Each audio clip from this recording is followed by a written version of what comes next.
feels like the state of Pennsylvania is the epicenter of football right now because you got Steelers, you got the Eagles, and then you got Penn State. So where do you want to start? Well, I'm right in the middle of all of it, Dan. I live in central Pennsylvania, which is interesting because growing up closer to Philly in Reading, it's 100% Eagles fans. You go an hour west, and now it's probably 50-50 between Eagles and Steelers.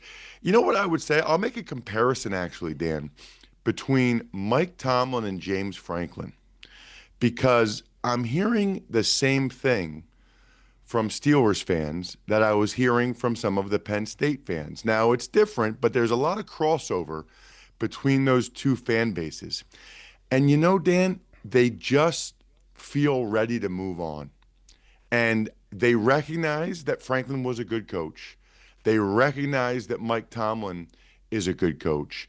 I think in both instances, they felt like it was time to move on. Now, we'll see how that works out for Penn State. Obviously, the coaching search has not gone as they wanted it to, but there were a lot of people that wanted James Franklin fired. They were sick of losing to Ohio State.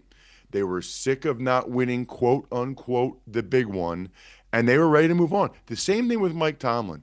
You know, Steelers fans have a really high standard, Dan, really high standard, and they should. You're the 70s, and even when Roethlisberger was there, they won a couple Super Bowls. They haven't won a playoff game since 2016, and I think what frustrates them is it feels like there's a commitment to just above mediocrity.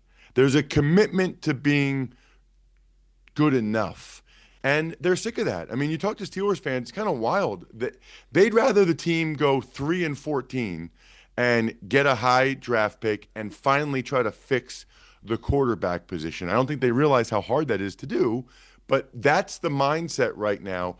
A lot of Steelers fans feel the same way a lot of Penn State fans did, in which they're ready to move on. What's unique about that is just like Franklin, if the Steelers part ways with Tomlin, he'll have 3 or 4 offers this offseason. He'll have 3 or 4 NFL offers of teams that would be thrilled to get Mike Tomlin.